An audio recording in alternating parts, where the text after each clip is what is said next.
The siren screamed in my ears. Antiseptic burned my nose. "Ashley Brooks, stay with us," the nurse barked. White light stabbed my eyes. My skull throbbed like a drum.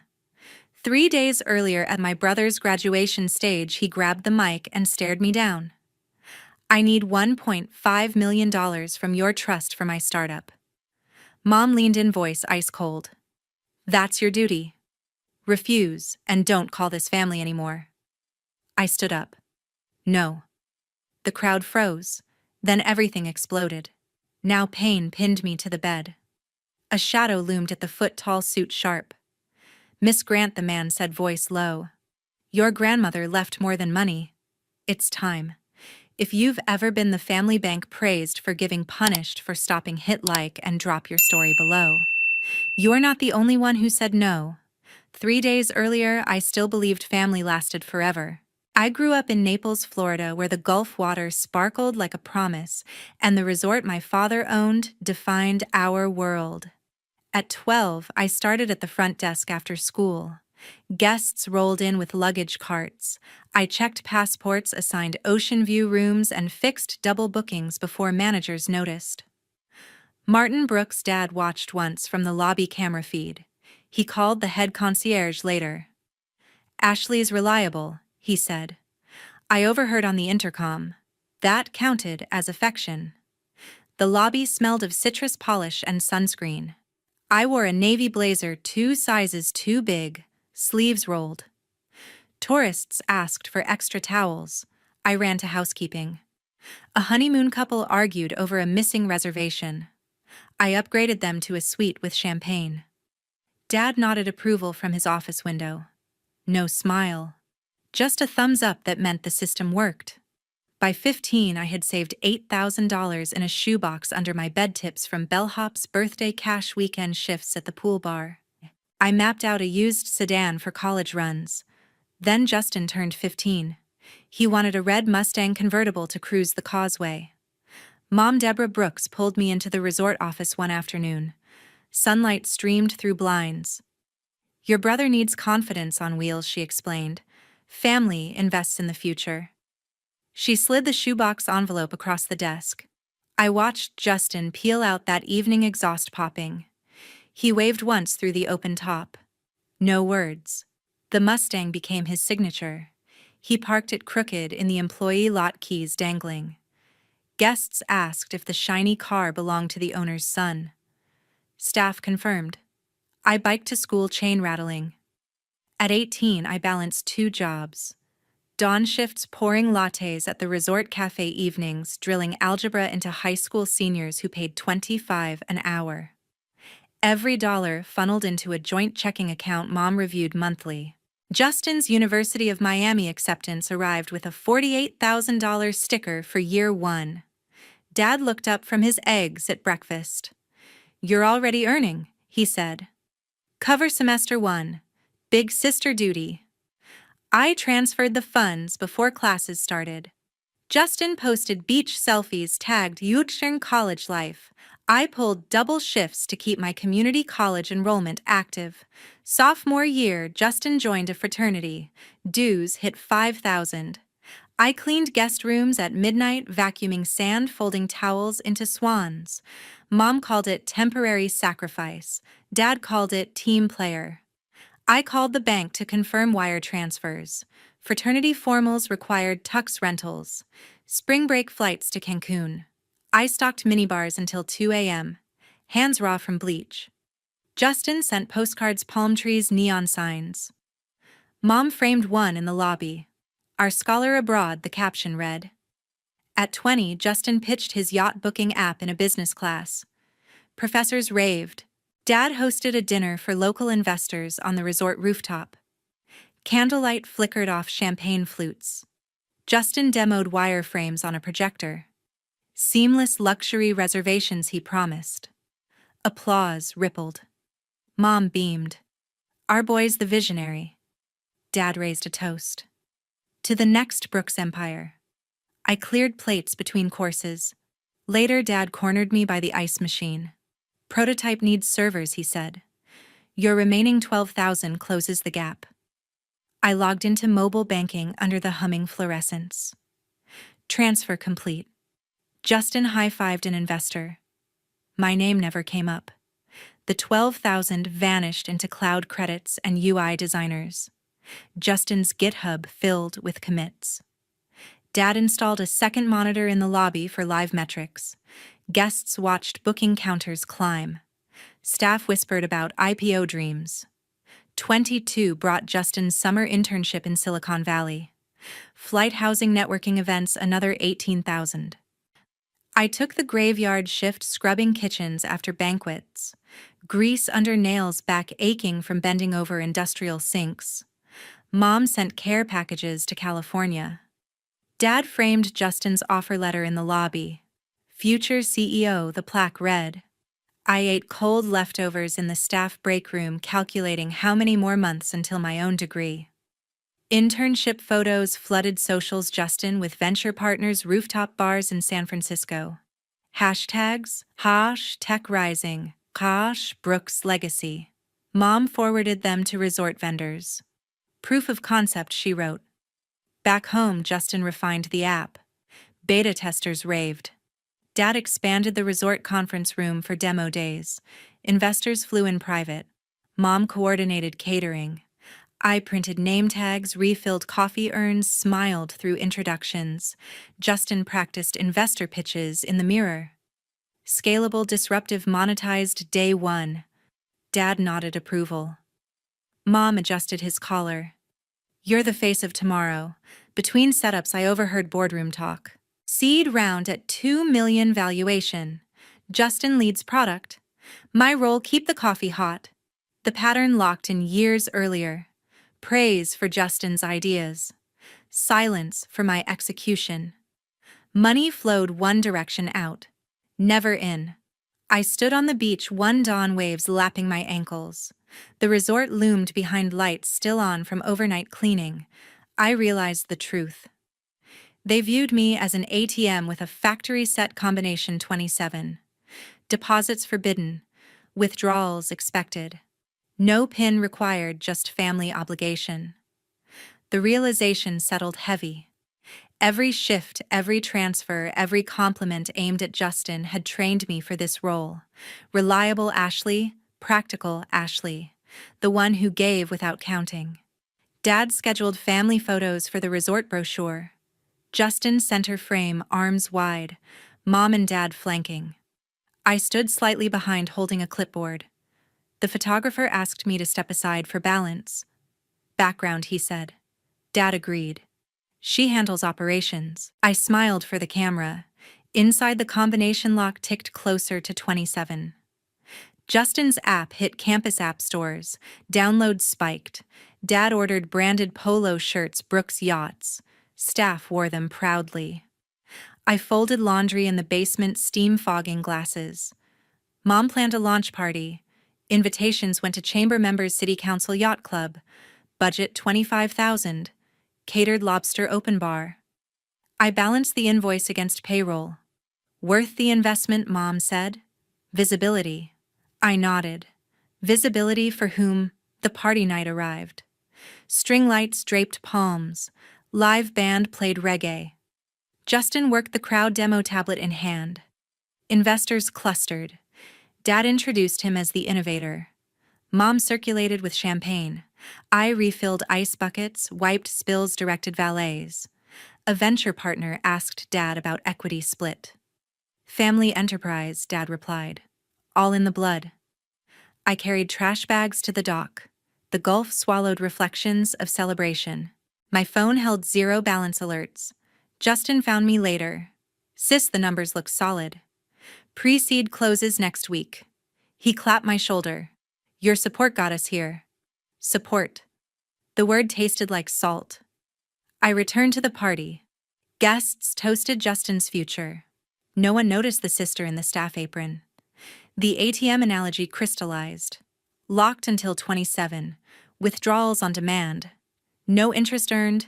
No questions asked. I wiped a table, stacked chairs. The band packed up. Dad counted RSVPs for Phase 2. Mom photographed Justin with the mayor. I slipped away to the employee locker room. Fluorescent buzz. My reflection in the mirror, tired eyes, resort logo faded. The lock waited. The combination was mine alone. 1 week before graduation, my phone buzzed on the nightstand.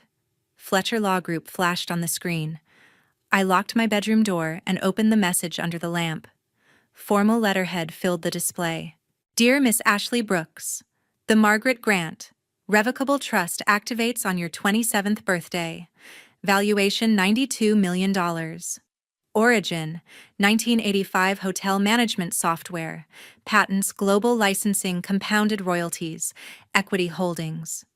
Reason for designation: Margaret Grant specified in her 2015 codicil that the principal beneficiary must be the first female descendant to demonstrate sustained financial independence without family subsidy. Ashley Brooks met this criterion at age 22, having self-funded community college tuition and living expenses for 4 consecutive years while employed at Brooks Resort. Enclosed summary codicil excerpt: Independence Audit. Contact for details: Harold Fletcher S.K. I scrolled the codicil. Grandma's handwriting scanned in blue ink. Ashley works the front desk at 12, saves every tip, never asks for allowance. She is the builder, not the borrower. The money is hers alone at 27, no co-trustees, no overrides. The attachment loaded spreadsheets, columns of dividends dating back decades, reinvested gains, tax efficiencies. Grandma Margaret Grant pioneered digital reservations for budget chains. She licensed the code in 1985, retained perpetual royalties. The fortune compounded while I wiped counters. A knock rattled the door. Mom's voice. Ashley, dining room, family discussion. I descended to the oak table set for 4. Dad stood at the head folder, centered. Mom placed printouts beside water glasses. Justin scrolled emails, feet on a chair. Mom broke the quiet. The law firm sent us a duplicate notice. She aligned the pages. 92 million. Grandma's work paid off. Dad opened the folder. Margaret intended family benefit. Justin's platform extends her hospitality vision. I scanned the summary. My name topped every page. Activation clause, age 27. Codicil excerpt highlighted in yellow. Justin pocketed his phone. Bridge capital for launch. Investors close in days. Mom leaned in. You don't need it, darling. You manage fine. Justin's future requires scale. Dad produced a single document. Power of attorney. Sign. We administer until maturity. Streamlines taxes. I read line by line. Irrevocable grant. Full authority to Martin Brooks and Deborah Brooks. Immediate effect. Distribution discretion. My throat tightened. This hands control before I access anything. Grandma wrote, I'm the sole builder. Dad's eyes narrowed. Family pools, resources. You benefit long term. Justin added, post-Series A equity shares for everyone. Your stake grows. Mom's voice softened. Denying help divides us. After years of support. I slid the paper away. I won't sign. The codicil says no overrides. Dad's fist hit wood. Glasses jumped. Repeat that. I won't sign. My words cut clean. Justin laughed sharp. Legacy cash. You're blocking progress. Mom whispered, selfish after all we've given. Dad rose. You enjoy privileges here. Roof. Utilities. Vehicle. I met his stare. I covered the last 3 utility bills from cafe tips. Grandma tracked every receipt. Silence swallowed the room. A clock ticked in the hall. Dad pointed upstairs. Room. Reflect. I climbed. Door locked behind me. The email glowed. 92 million. Larger than Dad's annual bookings. Codicil glowing. Ashley is the builder. Grandma's conference photo watched from the shelf. 1986 floppy disk raised like a trophy. I typed to Mr. Fletcher, require complete trust files. Codicil originals. Urgent. Reply pinged. Compiling. Call office 9 a.m. Downstairs voices rose. Dad on contingencies. Mom on persuasion. Justin on deadlines. I sat against the headboard. The house shrank around inherited expectations. Grandma had measured independence in pay stubs and sacrifice. For once, the combination waited on me. Morning light filtered through blinds. Breakfast unfolded in frost. Dad stirred coffee without looking up. Mom sliced grapefruit. Justin reviewed pitch decks. Dad set his spoon down. Document remains. Sign by Friday. Or we explore alternatives. Alternatives. The threat lingered. I finished orange juice, grabbed my apron, and headed to the resort. Check-ins queued at the desk. I processed arrivals, upgraded suites, resolved complaints. Inside, the deadline ticked. Thursday blurred in routine. Dad emailed resort staff about efficiency reviews. Mom hosted a charity luncheon, smile fixed. Justin flew to Miami for investor coffee. Friday dawn broke humid. The power of attorney waited on the sideboard, pen aligned. Graduation day arrived, the University of Miami stage glowing under spotlights. 300 guests filled the bleachers, programs fluttering in the humid breeze. My family sat front row in crisp white, Dad's linen suit, Mom's pearl earrings catching light, Justin adjusting his gown. The ceremony flowed smooth. Names echoed over speakers. Diplomas handed. Applause waves. Justin paced backstage, mouthing lines into a handheld mic. "Thank you, Dean. Proud Hurricanes." His turn came. He bounded up the steps, cap tassel swinging. The crowd cheered louder for the local resort air. Dad filmed on his phone. Mom waved a small flag. Justin gripped the podium. "Before I accept this degree, I have an announcement." He turned to our row. "My sister Ashley will fund my yacht booking app with $1.5 million from her trust fund." Gasps rippled. Phones rose. 300 faces swiveled toward me. Dad stood first, folder in hand. He climbed the side stairs, Mom behind. Security hesitated, but let them pass, family after all. Dad reached the stage edge. "Sign the commitment," he said, loud enough for the front rows. He opened the folder, the same power of attorney. Pen clipped. Mom leaned close. "Sign or you're out. No more family." The mic amplified every word. Whispers turned to murmurs. A professor on stage frowned. I rose from my seat. Program crumpled in my fist. "No." My voice carried clear across the field. Justin's smile vanished. "You can't be serious." Dad thrust the paper. "This is public now." "Backing out embarrasses us all," Mom hissed. "Think of the investors watching." I stepped into the aisle. "It's my money." "No." Justin dropped the diploma. He charged across the stage. "You owe me." His hands shoved my shoulders hard. I stumbled backward. Heel caught the mic stand. Metal base tipped. My head cracked against the sharp edge. Pain exploded white. Blood poured warm down my temple. The stage spun. Screams erupted from the crowd. Phones flashed video. "Oh my God! Call 911, he hit her." Justin froze, hands out.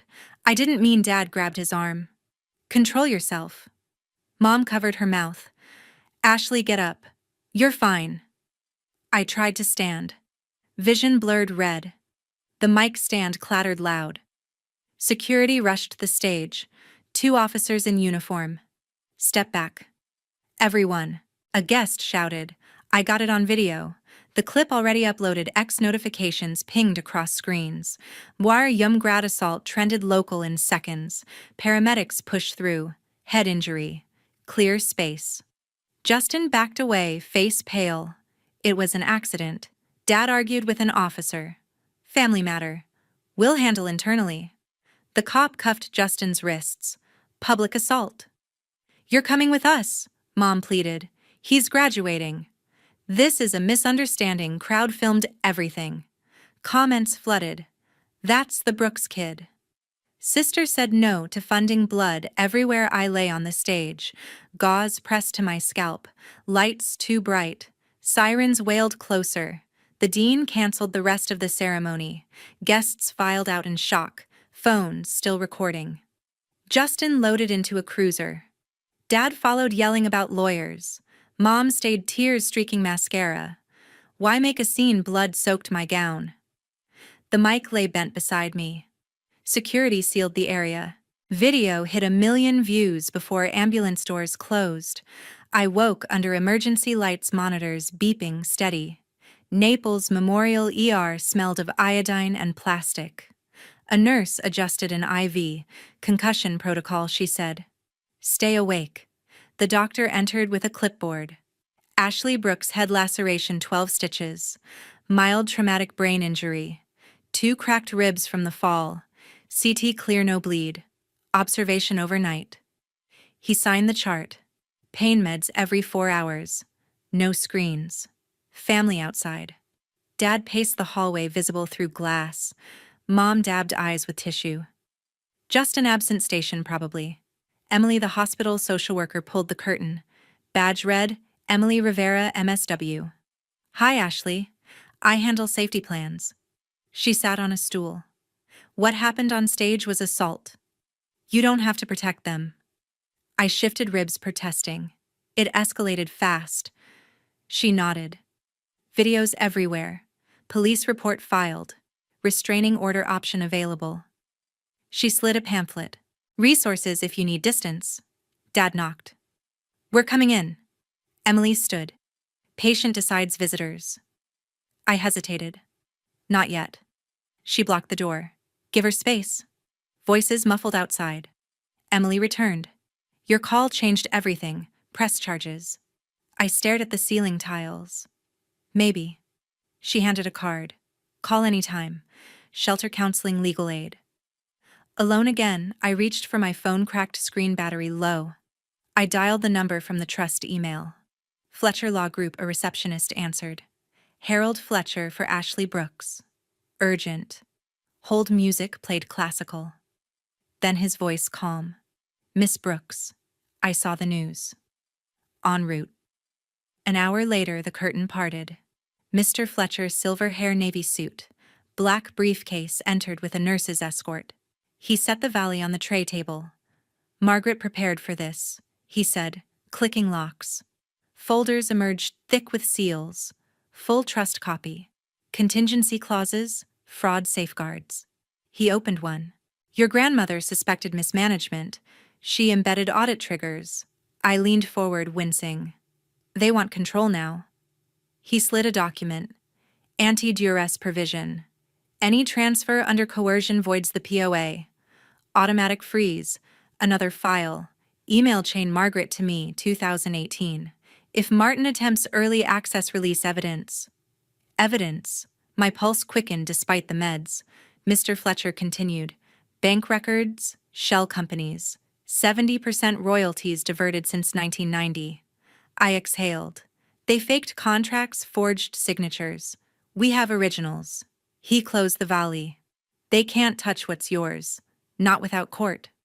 The weight lifted an invisible shield. For the first time, someone stood between me and obligation. Dad's voice rose outside. She's our daughter, security intervened. Sir, lower volume. Mr. Fletcher stood. I'll coordinate with police. Statement tomorrow, I nodded. Yes. He packed. Rest. Margaret built this fortress for you. The door clicked shut. Monitors beeped softer. Emily checked in. Lawyer grandma's. She smiled. Good. You're not alone. Night shift dimmed lights. Pain dulled under medication. I stared at the valley outline in the dark. Protected. The word settled warm. Morning brought broth and jello. Dad tried entry again. Denied. Mom left flowers card unsigned. Emily discharged me with instructions. Follow-up neurologist. Rib brace. No work 2 weeks. Mr. Fletcher waited in the lobby, car idling. Home or hotel. He nodded. Smart. The drive blurred past palm trees, valise on the seat between us. For the first time, family didn't mean surrender. Weeks after discharge, a court notice arrived at the hotel. Collier County Courthouse. Emergency guardianship hearing. Petitioner Martin Brooks. I read the filing in the lobby. Ashley Brooks suffers delusional disorder. refuses family support. Incapable of managing finances. Medical attachments highlighted the stage incident. Trauma-induced paranoia. A psychological evaluation dated 2 days post-accident claimed impaired judgment. Mr. Fletcher met me outside the marble steps. Counter strategy ready. He carried a slim tablet, no briefcase today. Inside the courtroom smelled of polished wood and old paper. Judge Elena Ramirez presided, robe, black expression neutral. Martin sat with his attorney, Richard Klein, suit pressed sharp. Deborah beside him, clutching a handbag like a shield. Justin, absent, bail conditions barred contact. The clerk called case 2025 GU 1847. Klein opened. Miss Brooks rejected aiding her brother's education and legitimate business. Erratic behavior post-injury requires oversight for her safety and the estate's protection. He projected medical records on the wall screen: concussion history, public outburst at graduation, refusal of reasonable family requests. Mr. Fletcher rose. Objection. Mischaracterizes voluntary contributions as obligation. Sustained. Judge Ramirez said. I took the stand. Oath sworn. Klein questioned. You funded Justin's tuition vehicle's startup costs for years. Yes, voluntarily, yet denied $1.5 million for launch capital. That demand crossed into coercion. He smirked. Reasonable for family legacy, correct? No, it was my inheritance. Mr. Fletcher's turn. He inserted a USB into the courtroom laptop. Exhibit A. Email from Margaret Grant to Harold Fletcher dated March 12, 2018. Subject line: contingency release. Urgent. Body: Harold, if Martin diverts royalties or attempts early trust access release. Attached evidence of 1990 contract forgery. Protect Ashley at all costs. Gasps echoed. Martin shifted in his seat, knuckles white. Next slide. Bank statements 1991 present. 70% of software royalties routed to Cayman entity MB Holdings. Annual average $2.3 million. Forensic Inc. report followed. Signature on amendment dated 1990 does not match Margaret Grant's known samples. Forgery probability 98%. Martin's attorney objected.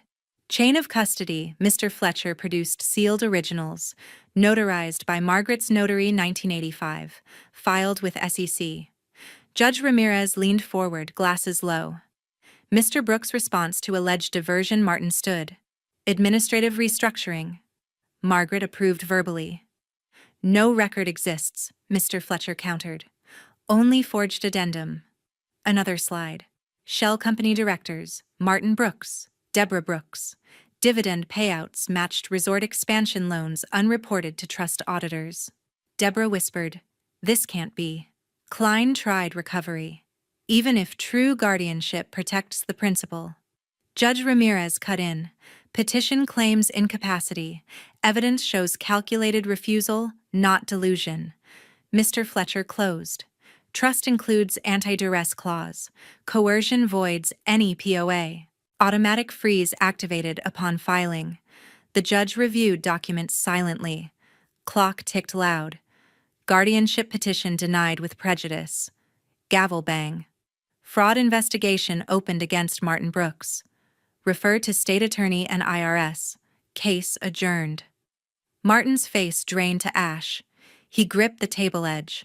Deborah burst into sobs, handbag spilling tissues. Our reputation. Everything. Bailiff approached.